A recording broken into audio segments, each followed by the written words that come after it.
Jim, would you prefer we mute ourselves while you're talking?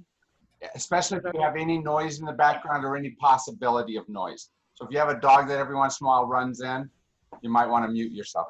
And if you do that, and if you're on full screen, then if you just push your space bar, you can talk very quickly. Okay? It's the easiest way to be able to get to talk. I'm going to give you each a chance to talk in just a little bit, but I want to start off by just showing you some of the assumptions of what we're going to be doing today. So here's the name of the class. White Fragility by Robin DiAngelo, a class on racism and our response to it.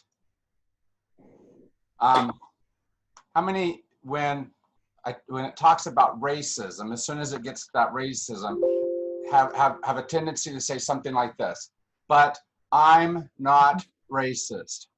How many have been taught to do that in some way or another? And it's an easy space to go to, isn't it? The problem is as soon as we say, but I'm not racist, we often close down our ability to be present in this moment. We stop ourselves from really doing the big work we have to do.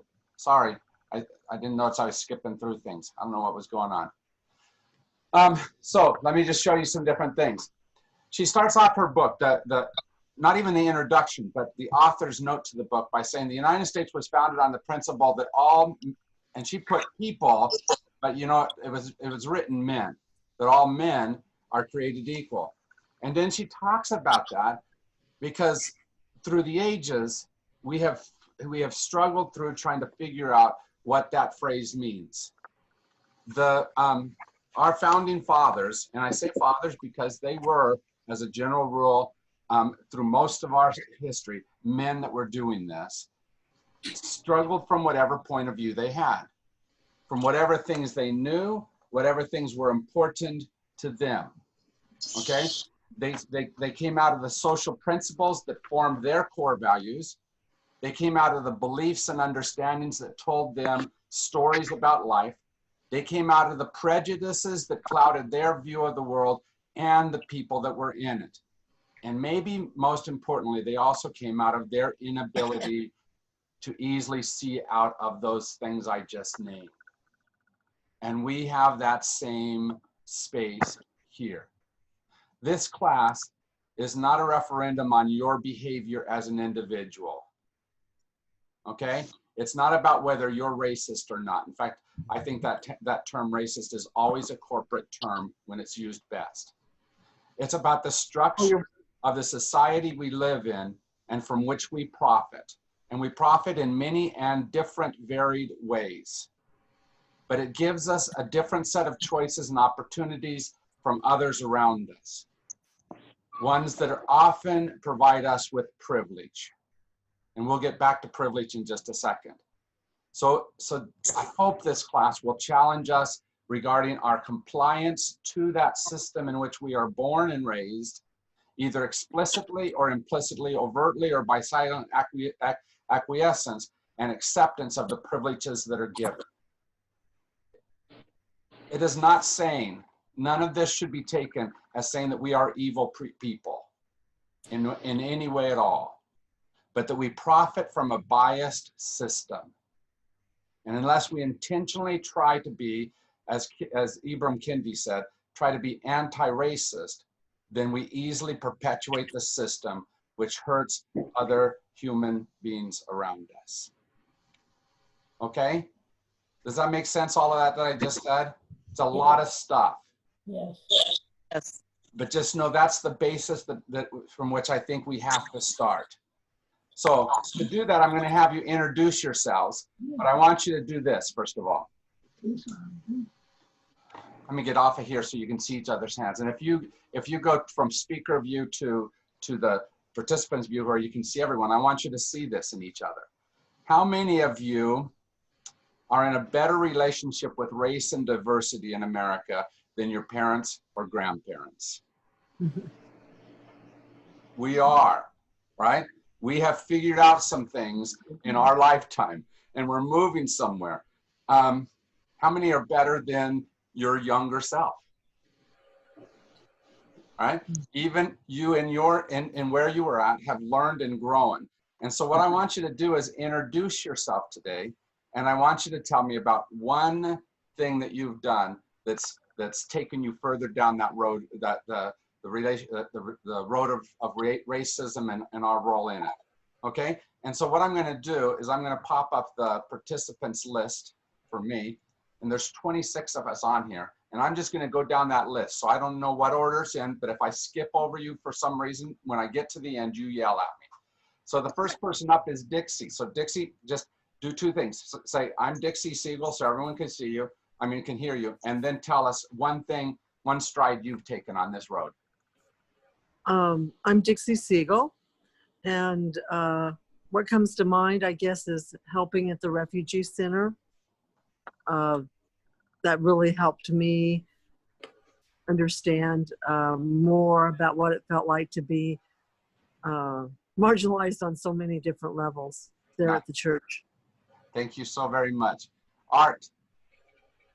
Well, I'm Art Aldag, and I don't know. I guess I've been digging a little deeper into myself recently, and I recognized, a long time ago, I read about implicit bias and how that's so culturally driven, and there's no way you can ignore it.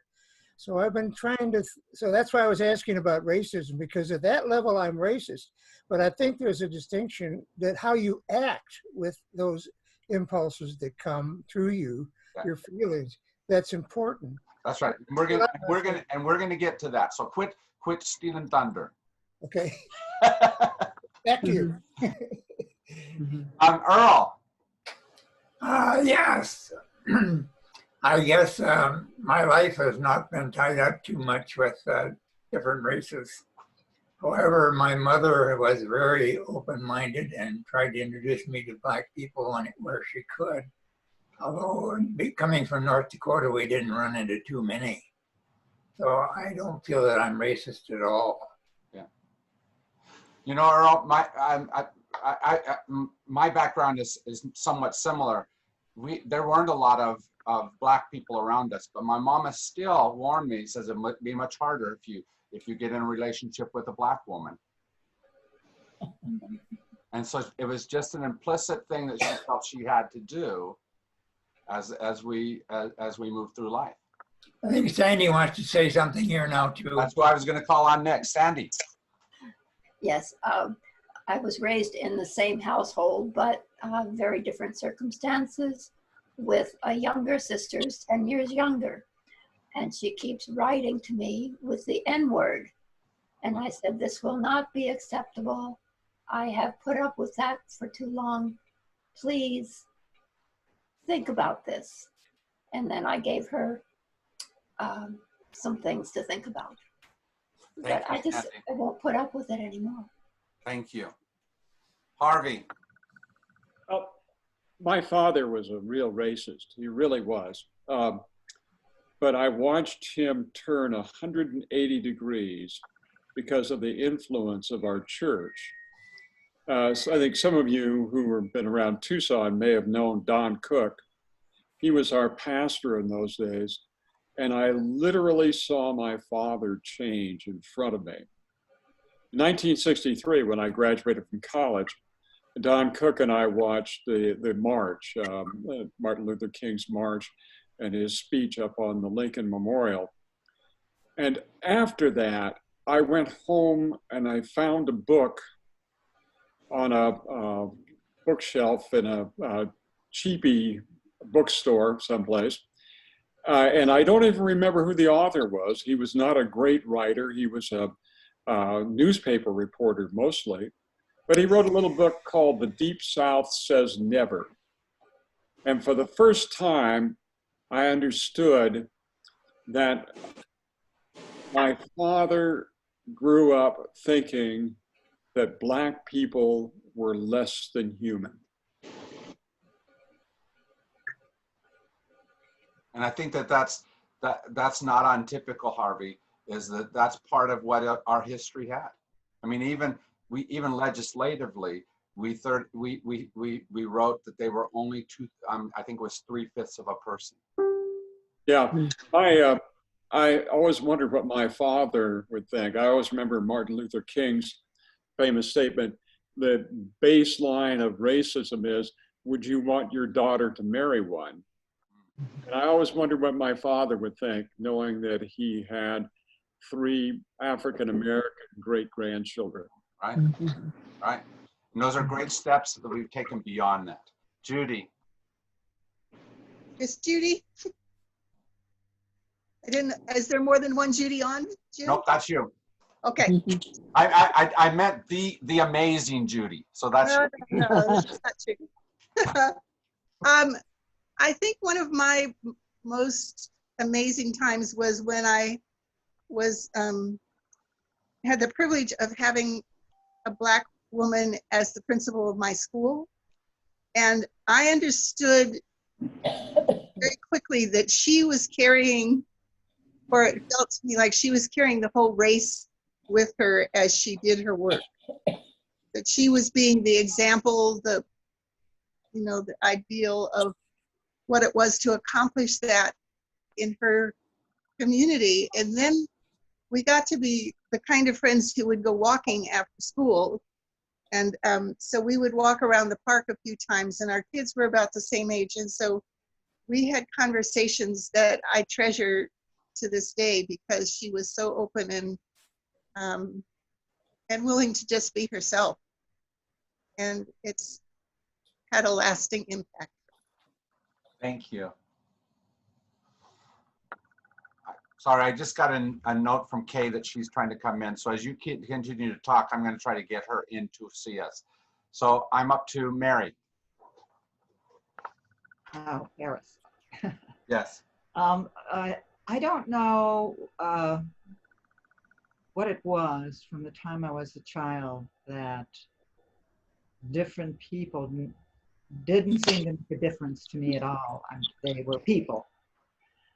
And I think a significant experience that's happened for me is, especially in seminary, and also before that, when in 1960, when I spent a summer working in Paris on a student exchange program, and you would see Black and white couples walking down the street. I had really never seen that. All I had seen was the separateness in our world. And when I grew up, in couples, kind of what you said, Harvey, about, you don't want to marry one, which is a dreadful thing to say. But in seminary, when I went to the Lakota Sioux Reservation several times, and I think more than anything, the experience of sitting with those people and sitting with them, not taking notes, just listening, was probably the crossroad that you take and you never go back. Lots of times you take one of those and you go back because you don't like the direction it's going. But in the case of that, several times being out there, I'm very cognizant, especially now with the fires up in and the virus up in the Four Corners. It breaks your heart. So. Thank you. Okay, Jim, I'm finished. All right, we're up to, now you guys are moving around a little bit on my thing, so just tell me if I get this wrong, okay? Sandra, you're up. Thank you.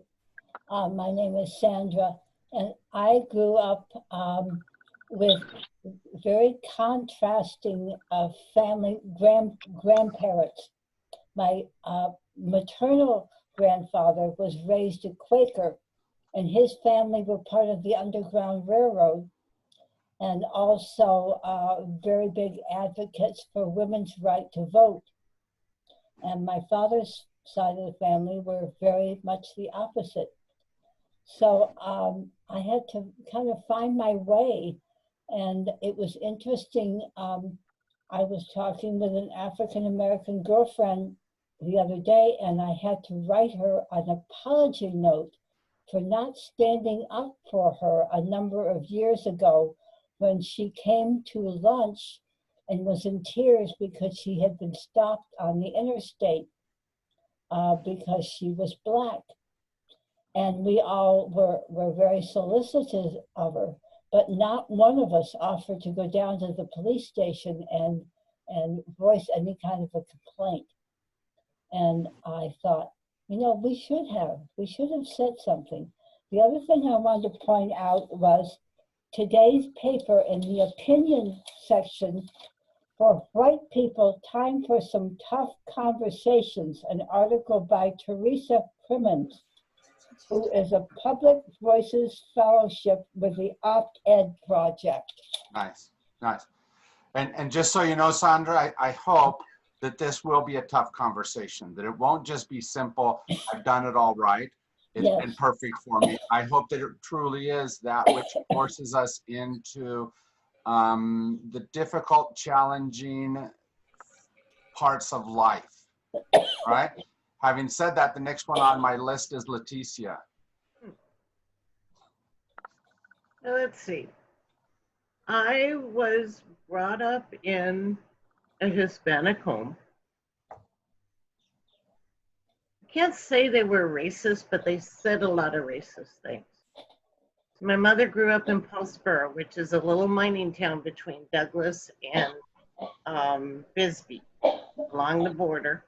It was a company town. There were Hispanics and whites. So she did not have a cultural understanding of ever living among Blacks. So she was afraid of them. She'd seen, she was a Depression era kid. They were villainized in the movies, at the movie theaters because of reefer madness and all of that stuff. So, Hey, Leticia, can I ask you a question? Can Yeah. you keep it real short because there's a whole bunch of people. Oh, okay. Don't take anyway, very long on these answers, okay? Real early in my life, because I had friends of different ethnic backgrounds, I stopped listening to it. And started saying they're my friends, and this is why they're my friends, and it never had anything to do with color. Very good. Thank you. Margaret. Yes, we had two rather in regards to race. Our daughter in college started dating a young black kid. And so for the first time, we came face to face, and we felt we did our best at letting Sue make her own decisions. We joined them and took them on ski vacations and got to know him, I think, quite well. And I hope felt that he felt not threatened. Happily, eventually, Sue found the perfect husband who wasn't this young man. But it was a very trying experience. And then our granddaughter, when she was in college, also became very much in love with a black man. And we felt we tried to do the same thing. And she now is very happily married to a white person. Thank you. So that's our story. All right. Meg, you're up. Okay. I was raised in a family, so it was a very integrated society at that point. And interestingly, I don't think that I really thought in terms of Black people being viewed differently until my grandfather died when I was 12.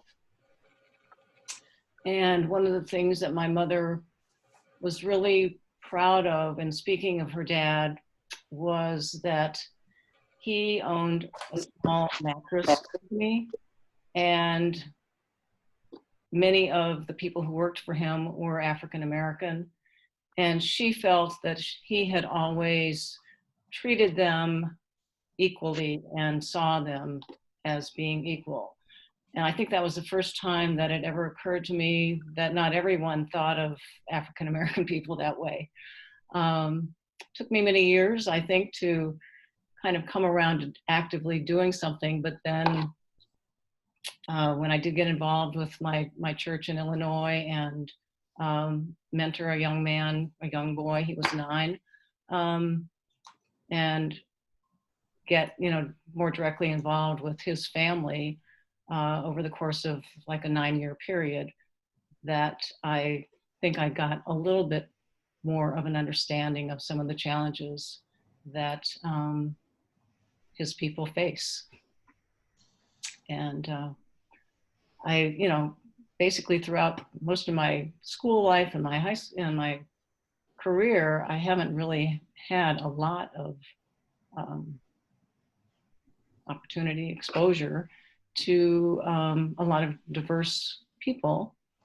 So I'm really kind of in a space where I really have to figure out where I am on this. I don't think of myself as being a racist. I do recognize the privileges that I have in being white. Thank you. Kate, I'm glad you made it in. Thank you. Tell us who you are, and one thing that I don't know if you heard the prompt before, but one way that you faced racism in your life and succeeded at racism. And what was the last sentence? Just one way that you have taken strides on the road of racism. Somehow moved along that road somehow. Okay. I was raised in a lily white community in Midland, Michigan, the home of Dow Chemical Company that did not hire Jews, Blacks, Hispanics, or anything. However, I was raised in the Methodist Church, and it was a very, I almost can say, flaming liberal Methodist church. And my parents were welcoming of all. And our MYF, our youth group, actually did trips to both Chicago and Detroit and exchanged. In those days, we had the Black church the Black Methodist Church was a separate jurisdiction, but we went to their homes and their churches and visited them, and that was wonderful. But my own family, my dad was a football coach and always acknowledged and welcomed Black people and everything into his life. And so that was my standard.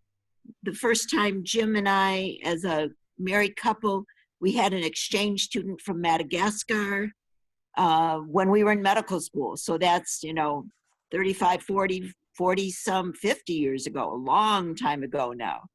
And then we had Eskimo kids living with us when we lived in Alaska. We've had people from all over. Cut you off. Only one thing. One more thing I have to add. Right now, a week ago, Richard Otim, an asylum seeker from Uganda, moved in with me. So right now I have a Black man living with me who's a Baptist minister from Uganda seeking asylum. And I think some of you know that I had MA living with me from Rwanda for 1.5 years and Deo for 3 or 4 months, asylum seekers, also both African, one from Burundi. Thank you, Kay. Hey, I have to tell you that, when I told you about my mom warning me about dating a Black woman, she also was kind of worried when I started dating that Methodist woman in my high school senior year. So just so you know. All right, Siri, we're up to you.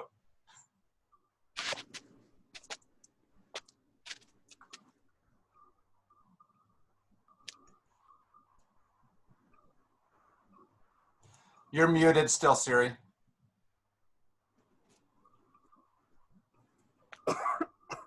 There you go. All right.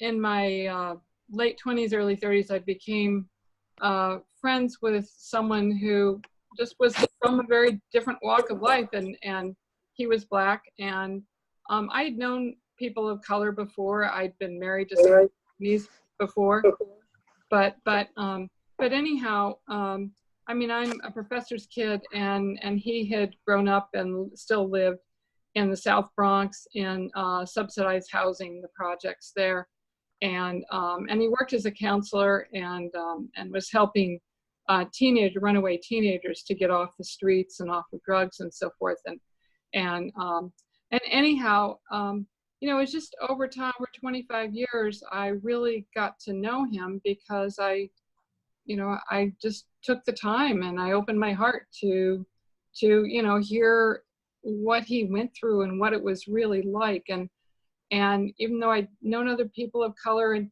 certainly, you know, been married to somebody, like I mentioned, who was Japanese, it wasn't the same, even though my ex-husband had, you know, certainly gone through a certain amount of racism towards him. It was nothing like what my Black friend had been dealing with and dealt with all his life. He became my closest friend over time.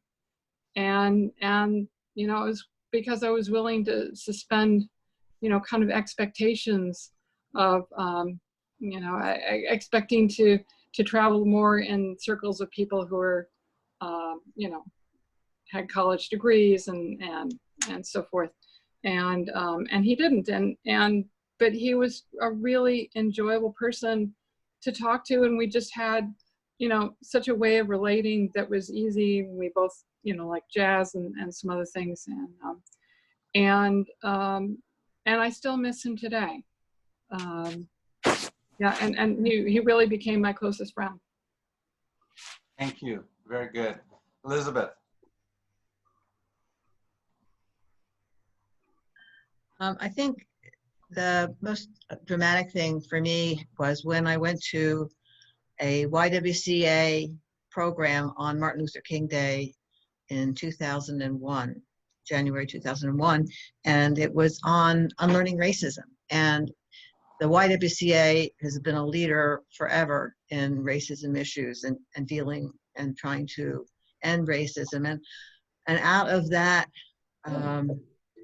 that experience, in which was demonstrated really clearly to me in ways I had no idea before that, the extent of how racism affected people. And a friend had recommended for me to read a book, which is White Privilege, back a long time ago. And I was so unconscious prior to those two things. The reading of White Privilege came out of going to that event, the YWCA event. It just really shook me, and I was pretty stunned. My mom was very open. She would have been a freedom rider if she hadn't had kids. My dad, it turns out, which I hadn't known when I was younger, he was a bit of a racist, but he was a silent racist. He didn't show it until he was much older. But anyway, it didn't matter because he was a good guy. He turned out okay.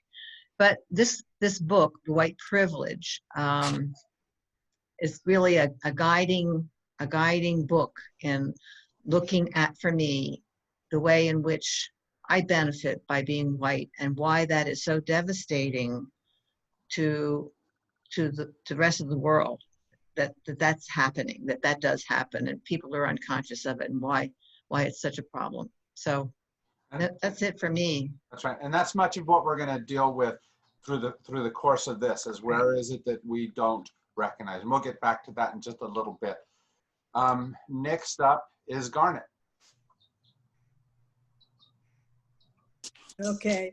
This is Garnet. In the first 9 years of my life, I lived on a dairy farm in the central part of Michigan. I never saw any color other than white those years. I mean, I don't have any recollections. Then we moved to Coolidge, Arizona, and I was around many ethnicities, and no one ever, my mom, my grandparents, they never told me anything about to think differently of anyone. If I had ever said the N-word in in the house. I was just thinking, growing up, my mother would have backhanded me as fast as she could have, just because that's was disrespectful no matter what. But in thinking about it, my years, in high school, I mean, while we had friends of all ethnicities, they weren't included at church. They weren't included in the clubs that I was in high school, the home ec club, the science club, and it was like, wow, there really was some difference there. But yet in my mind, there was no difference. And the other thing I want to say is I rarely will be able to attend this class live, but I will on Thursdays, but I will always watch it, the replay. All right, thank you. Next is Judy West. There is another Judy on. Yes, there. Wow, there's so many in my life. I dated a black man for almost a year when I was in college, my senior year, and I had 4 black roommates. And I had a father who, when Martin Luther King Jr. was shot, came into my bedroom that evening and shouted, "They finally killed that nigger." And I burst out crying, and he apologized for this 20 years later and told me I had educated him. But dating a black man in the early 70s was stunning. We had to really talk about where we went, what restaurants were safe to go to. We had to discuss who we socialized with. It was absolutely incredible, the things. And my dad told me that if I married him, Michael, that he would jump off a bridge. And I said, well, if that's all your life is worth, go for it. I'm not going to be blackmailed by you. But Michael and I ended up splitting up because we discussed it so much. And he said, I think it's just too hard. That's it. All right, thank you so very much. Becky, I noticed that you're much better looking than usual, the person who sits at the Becky Wilson computer. So Becky. Well, thank you. He's in the background though. I saw him back there lurking over your shoulder. Oh, there you go. I don't have a lot to say. I mean, I dated a couple black men when I was in college, and I read all the required reading, Black Power, and matter of fact, my mom threw me out of the house because she saw me reading that book one summer. And I had a really good roommate next door who was black. But I found out how racist my parents were when I told them that one of these guys I had dated was going to Detroit, and he might stop by to see me, knock on the door. And of course I had to mention that he was black because there were no black people in our neighborhood at all. And they just hit the roof. I had no idea that this was a big deal, because in Pittsburgh, where I was living and going to school, it wasn't. But anyway, so only in recent months have I become aware of the term white privilege and what my privileges are ever since I was born. And so I'm trying to educate myself, and that's why I'm in this class. Thank you. Ed. It's interesting to see my father, who bragged about how well accepted he was as an insurance salesman in black communities, moved to wanting to shoot our maid when she decided, after listening to Eleanor Roosevelt, that she wouldn't wash windows anymore, to finally becoming enamored of a black grandchild. I think even though I played with black kids in the Arroyo downtown and my best friend was Mexican, I think my real sensitivity came when a classmate of mine who was working with black, not with black, with white street gangs in Chicago, and got arrested, went to jail with them. He never mentioned to them that he was a seminary student. They thought, and police assumed he was part of the gang. And that struck home with me and sensitized me to how much we take for granted the status we have, and I began noticing that in the rest of my life. That was the start. And that idea of what we take for granted is a lot of what we're going to deal with to make sure we stop doing just the taking for granted and look maybe more honestly at things. Joni, you're up. I mean, the better looking Jim Wilbank.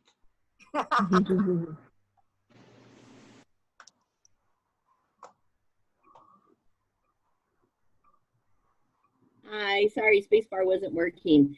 I'm Joni Wilbank, and I just want to share with you all that Jim's mother also warned me not to marry a teacher. So apparently she had lots of warnings. But I think that the progress I've made throughout my life, I can really contribute to being a teacher, and just the opportunity that I've had to work with, some families from low poverty, very diversified areas. And I think that's really helped me. And that's all. Great, thank you. Judith. I had to unmute myself. I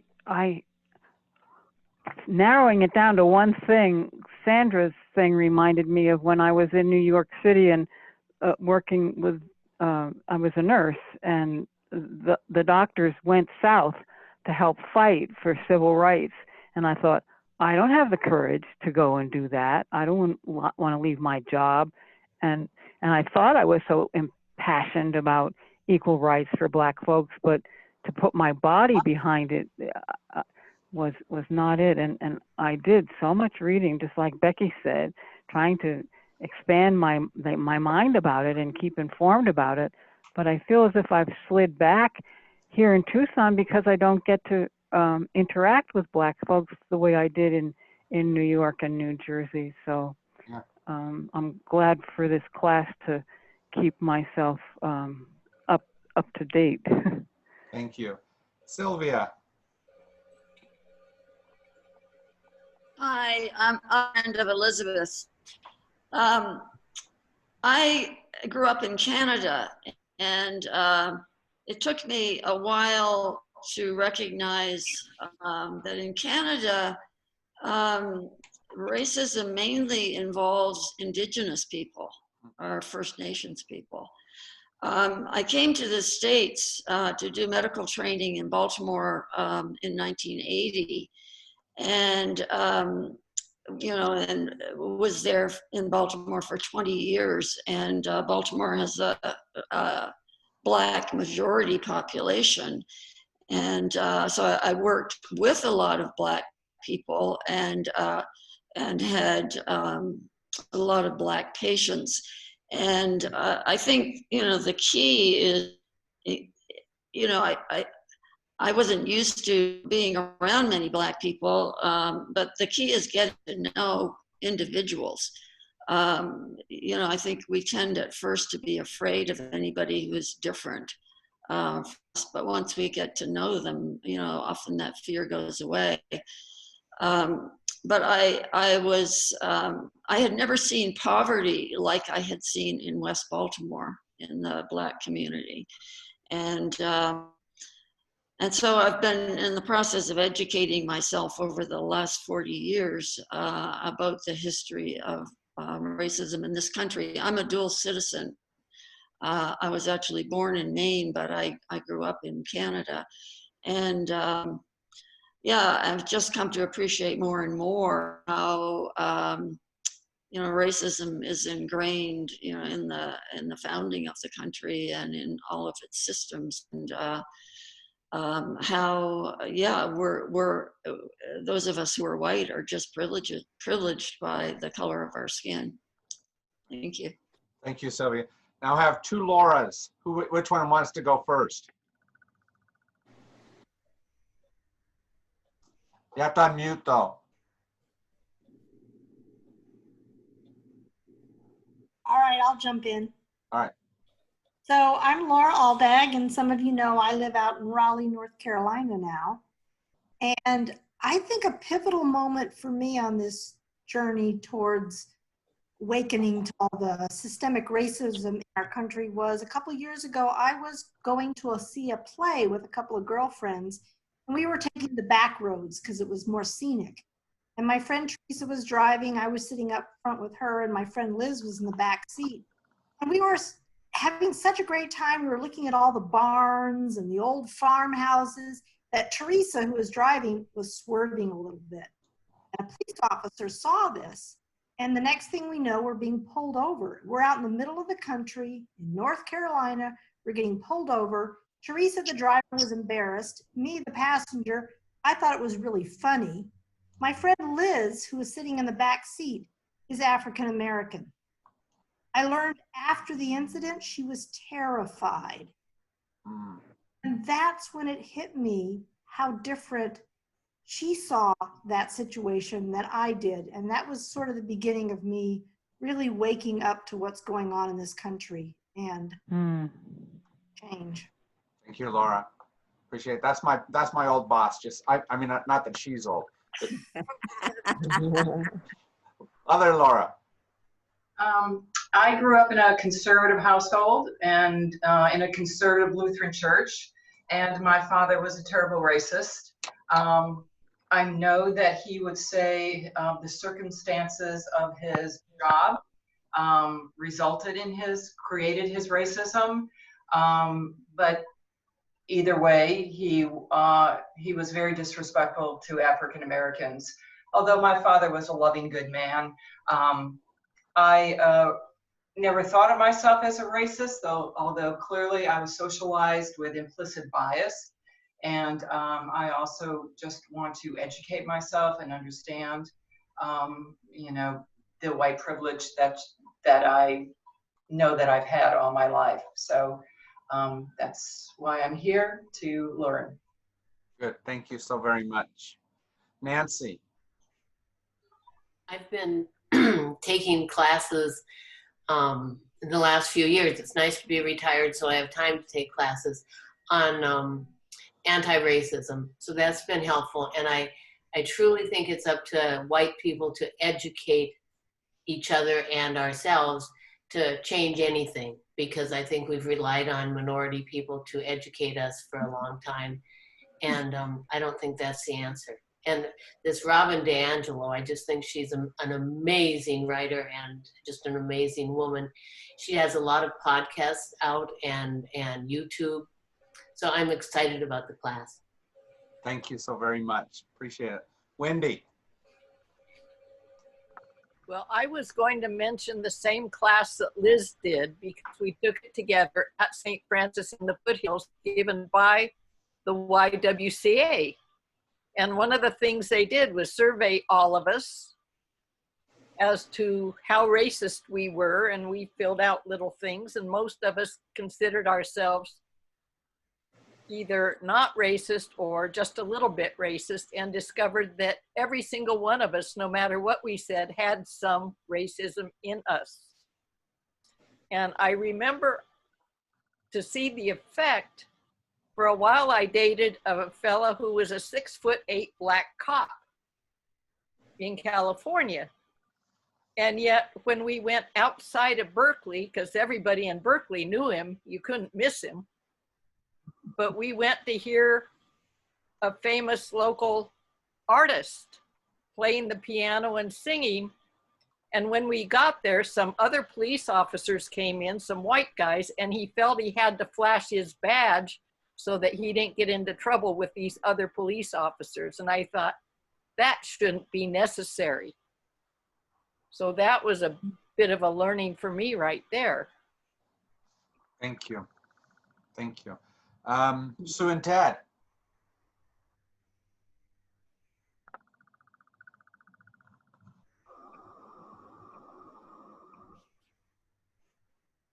Good, you didn't hear the discussion about who's going to go first. All right. And look who won. I I have to say that my parents were very, very open, very open. Never, I never picked up any prejudice in their part until, and my mother said, just like Jim's mother, it would just be horrible if you married somebody black. Your trials and tribulations would be tremendous. But let me just add this. My father's family were from Ireland and they were Protestant. So honestly, the bigger threat to my brother and myself were the fact that we might marry a Catholic.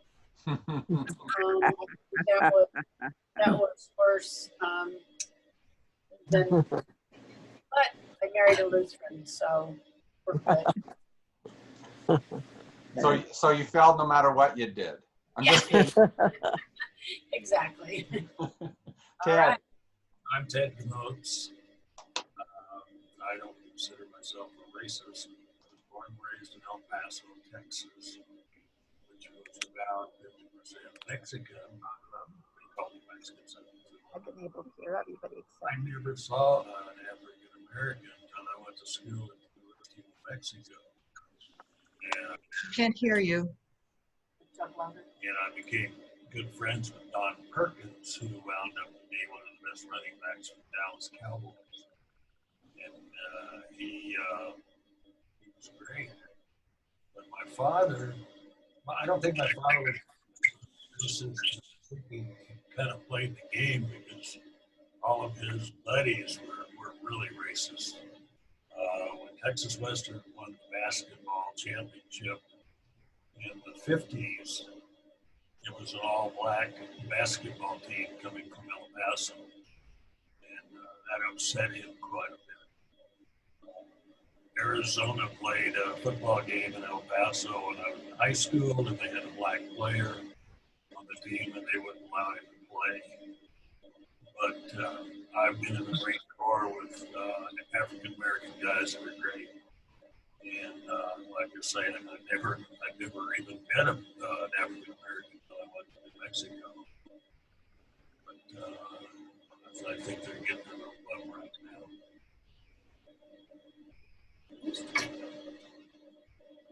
Thank you. Trish. Hi, I'm Trisha Moore. I was raised in West Virginia, very much of the colorblind mindset. So, you know, I might have been the all lives matter person in the past. And to be honest, it was when I adopted my daughter that I was thrown into all of this education of going beyond the colorblind and the white privilege and jumping into transracial adoption pages on Facebook where all of the people of color, especially the people who were adoptees, did not sugarcoat anything, and that was a good thing. You had to sit, you had to be uncomfortable because they were there to make sure you were raising those kids as best as you could without having to experience racism yourself. So I am continuing to learn and grow, but my daughter was the pivotal point. It will not be the last thing she teaches you. I'm just so you know. Fully aware of that situation. Mike. Oh, thank you for giving me an opportunity. I've been very troubled by even what would I say. I've lived a very white privileged life, and I'm writing a memoir and I'm realizing it.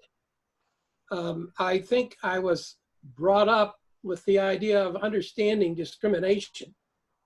My father wasn't a citizen, and so there was a secret there, and we were worried about the discrimination. And all the way through the school, there were very few blacks, and most of the time they were one of two sides, either great athletes or trouble.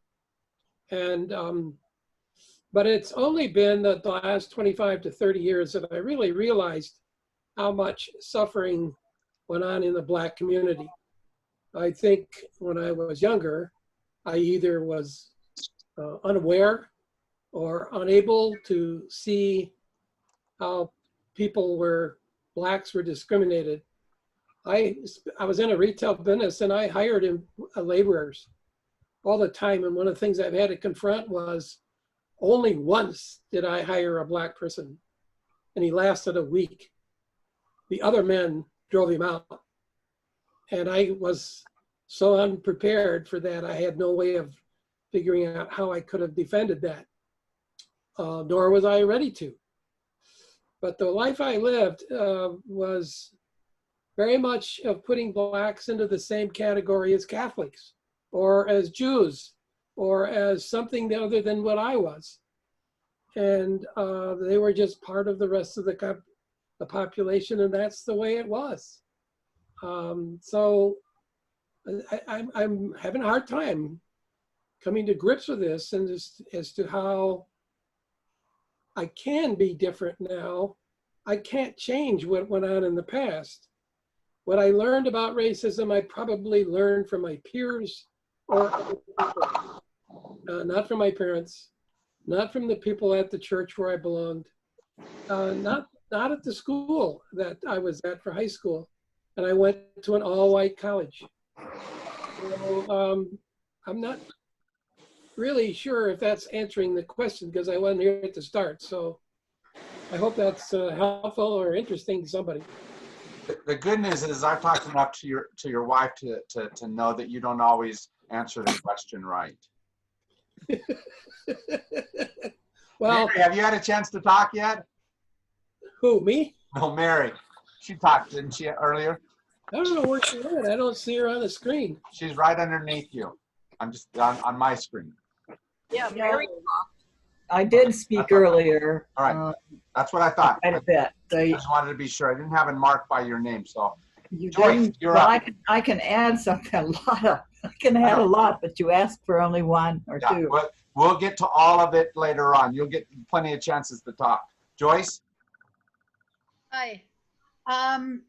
Well, I was raised in Wisconsin in a very lily white suburb, so lily white to the extent that the only black family in town were actually albinos. So the mother was blind. The sons were somewhere in my age bracket, but they didn't go to the same school I did. I don't know where they went to school, but every once in a while there would be a black man that I would see, and that was my only exposure to black people when I was really young. When I was in high school, there was a black girl that I sort of became friendly with, but that was at the end of our senior year, and I regret to say that I have no idea where she went to beyond graduation. So I really didn't have exposure to black people. My first real exposure to knowing somebody that was black was I was working for a governmental agency as a secretary, and my main boss came in and said, well, we've hired a planner, somebody to work with you, or you're going to work with him doing his work, typing and so on and so forth.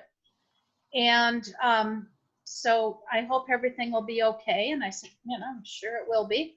And I said, what's his name? So I know who, when he comes in. And he said, oh, his name is Emile Giraud. Immediately my head went to South Pacific. And I was expecting this French planter to come in. Emile came in like the next day, and here's this black person that I'd never been exposed to black people before. Emile was just, he was wonderful. And he was the best boss I think I ever had.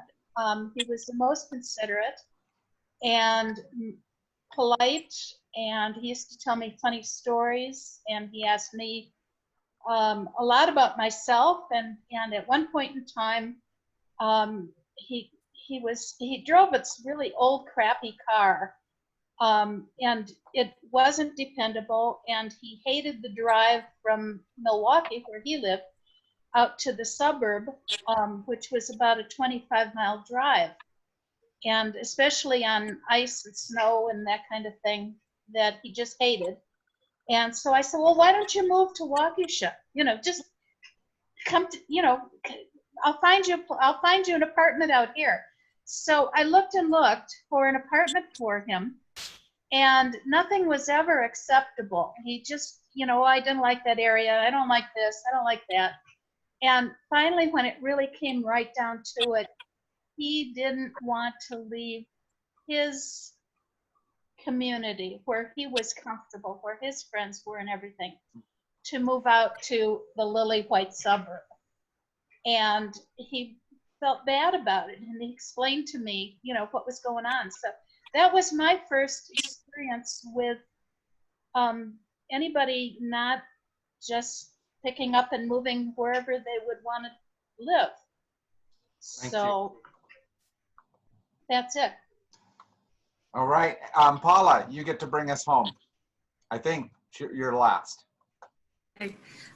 Like many of you, my thoughts did go to a bit about my parents and growing up, but I think to answer Jim's original question, I think where I am right now on this journey is that because of the work that I've done, I've had the privilege of having a lot of training in diversity, equity, and inclusion. And yet it's only been in recent weeks that I've begun to really viscerally understand microaggression and what that is, because I thought of it as just a sort of a buzzword. And now I'm beginning to understand the cumulative effect of all the little things that happen, unfortunately, in our society to Black people and how that adds up. It's not just the egregious acts that we see on video on the news, but the daily in and out things that happen. And I just had not absorbed that for some reason, and I'm in the midst of absorbing it now. Thank you very much. So lots of different experiences, lots of different places where we come from. There's a whole bunch of stuff in the introduction. There's two parts. There's a forenote and an introduction, and that's the section that we're supposed to deal with today. But you might notice it's 4 o'clock already when we're supposed to end. But I thought it was important for you guys to hear each other. So I'm going to ask you to give me about 10 more minutes so that I can show you a couple of things to just set us up here. And then we'll come back to these two sections next week. All right? Jim, is there a syllabus about what we're doing? I will send lots of stuff out to you. I will send you a schedule of things. I will send you a set of definitions, which is what I'm going to show you in just a second, so that you've got that in front of you. I'm going to send you a bunch of my the quotes that I think are most salient from those two sections. All right. So we'll delve deeply into that next week. But I need you to understand each other, first of all, and see where each other come from. I'm going to ask us to do a couple of different things. I heard many of you say some variation of where I started from. But I'm not a racist. And you were milder about it than just saying that boldly. But I think we want to be really careful about any time placing ourselves there in that space. Because first of all, racism is not about you. It's about the corporate us, not just about you. And as soon as you say, I'm not racist, then in too real of a way, you close yourself down to how it is that you benefit from racism. Okay? So let me put this up that's about definitions. Oops, sorry.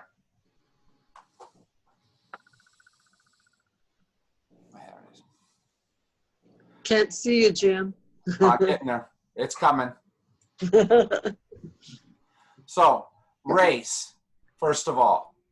And I have to tell you, when you look at this, I want you to know that for me, race is a construct. There really is no such thing as race in America, excuse me, as race in a true definition. It's the construct of what we set up, okay? It's a grouping of human beings based on some arbitrary thing that we set up.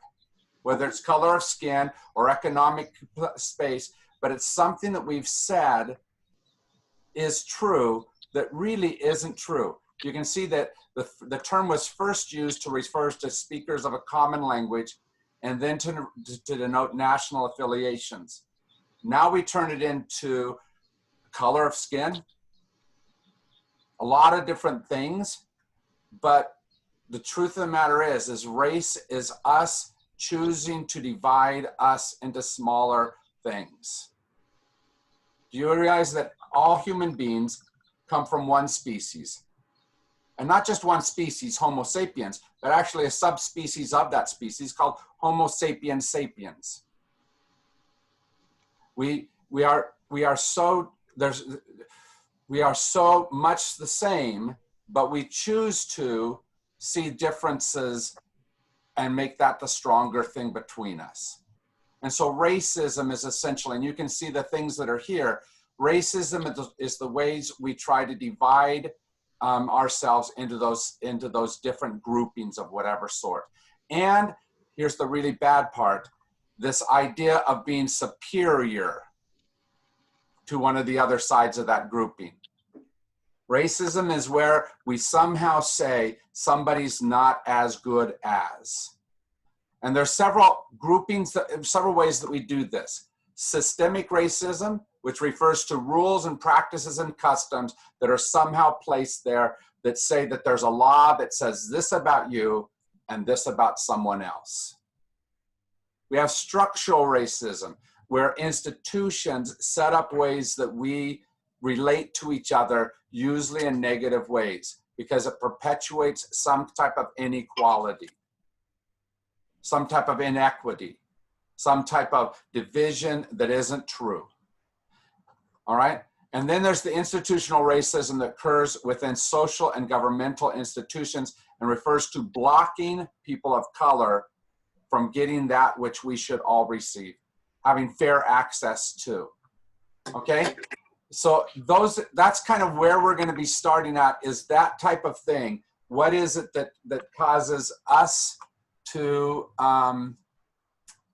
not look at individuals? Now, having said all that, I want you to very carefully know that when it comes to racism, the question is not whether you are racist. It's whether you are open to recognizing how those systems have somehow set up a way that you get privilege. That you have something there that somebody else doesn't have. All right? So one of the things I did this week, and I want you to do, is I want you to go through your privileges.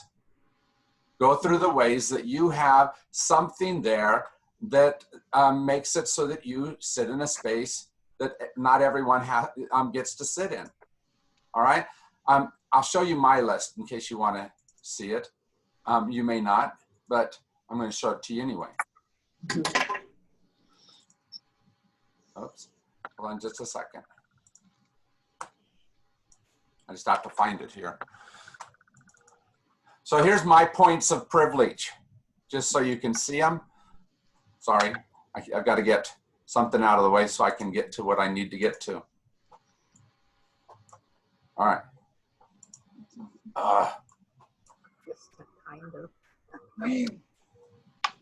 So here's some of the different ways that I am privileged. I'm white, male, European descent, Christian, Protestant. Well, I put kind of because I'm at St. Francis, of course. I'm straight. I'm cisgender. I speak English. I'm highly educated. I come from a strong middle class background and present. Both my parents were alive and together throughout my growing up. I had a stay-at-home mother. I can go on down through the list. All kinds of ways that I get to emerge out of that give me strengths and privileges. I don't write that down as a negative, but so that I'm aware of it. Because some of you, even on this list that I've put up here already, don't get to have some of those privileges, right? Just right here, the number 2, most of the people in this room do not have male privilege, which I get to enjoy, right? And it doesn't mean that being a male gives me only privilege. Sometimes it's a detriment, but more often it's a privilege than what it is a detriment.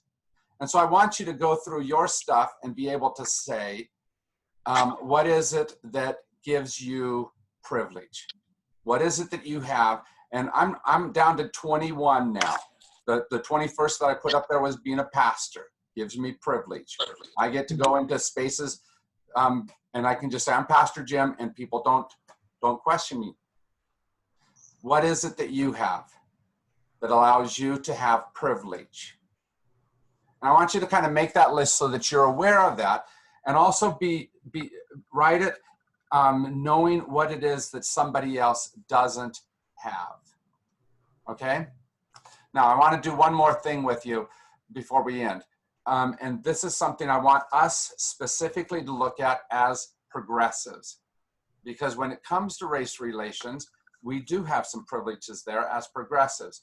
Because we've done some of the work that some of our more conservative friends haven't done in the same way. But that gets in our way as well. Let me show you what the author wrote here. I believe that white progressive cause the most daily damage to people of color. You see what that says? You in this room are part of the ones that cause the most daily damage to people of color. And let me show you why she says that. To the degree that we think we have arrived, we will put our energy into making sure that others see us as having arrived. And what we want to do is make sure that we are on the growing edge, not on the protective edge. Okay? Also, as white progressives, none of our energy will go into doing what we need to be doing for the rest of our lives. If we think we're already there, we stop doing the work in engaging in ongoing self-awareness, in continuing education, in relationship building, and in actual anti-racist practice. This word is a word, excuse me, that word is a word I want you to look at. This word anti-racist is very important. Instead of saying non-racist, I want you to move towards being anti-racist. That's a word that comes from a man named Ibram Kendi, and his book is an amazing book, and it talks about it's not enough to be non-racist. We have to fight against racism. We have to work towards something better than racism. Okay? And so if we're not doing that, especially because there's a really good chance that some of our more conservative friends will not be doing that, and will actually maybe sometimes be working against it. If we're not actively moving towards, then actually we're helping society to slide backwards to a worse definition. Okay? White progressives do indeed uphold and perpetrate racism, but our defensiveness and certitude make it virtually impossible to explain to us how we do so. And so in this class, you are going to be challenged to get past your defensiveness and past your knowledge that I'm already doing it right, to figure out how right now there are ways that you are receiving white privilege, that you are enjoying a space of privilege and power, okay? So that's what we're gonna do. So your homework is to make that list of what it is that are your spaces of privilege. And as we come back next week, we will begin to talk about all the stuff we were going to talk about this week. All right? Thank you very much. It's a lot of stuff. We got a lot more to go. Jim, one question. Are we reading the book in chunks, or do we just go ahead and power through it? Yeah, I'm going to basically do it, in chapter form. The good news about taking a while to get through this is that the book that was supposed to come Monday didn't. The hardbound book, I've got a digital copy, and so is there anybody who does not have a book yet? If you don't, I will be giving you copies of the book to be able to read electronically, but I don't have that yet because of that delay. So I should have one hopefully by next week, and we'll start making copies of it. Okay, so this makes it easier for us to at least wait for a week to be able to be on the same page, so to speak, and have that book in front of us. Okay. Jim, since I have one, it arrived yesterday. I wasn't supposed to be here until next week, but since it arrived yesterday, would you like to have me drop it off at the church, and that way you can have that to make copies of for getting stuff out for people? If you'd like to, that'd be great. I can copy the first couple of chapters for us if you can do that for us. I will. Okay. So many of you, I have your email address from other classes. If you don't think I have your email address, and by I having it, that doesn't say does Melissa have it. I know we have all your email addresses on her computer, but if I don't have your email address, will you go to the chat space and just type in your email address, and then I will, as soon as this is over, I'll put our participants list together, and I will get all these things I've been telling you, warning you about. I will get them to you. Okay. Jim, I don't understand how to go to chat. Oh, down on the bottom line, Margaret, there's a thing that says chat. So if you click on chat, a box should come up somewhere. On the bottom of the box, it says type message here. No, can you find it yet? No. Are you on a computer or on an iPad? A computer. I don't have an iPad. Okay, so down on the bottom, as you kind of just move your mouse, you'll see a green spot that says share screen. Do you see that?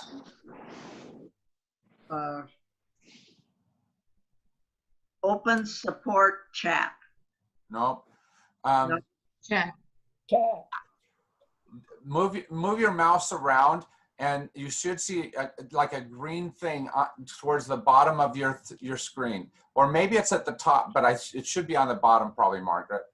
It should say chat. No. Should we go ahead and just log out, the rest of us? Yeah, absolutely. I will get her through it.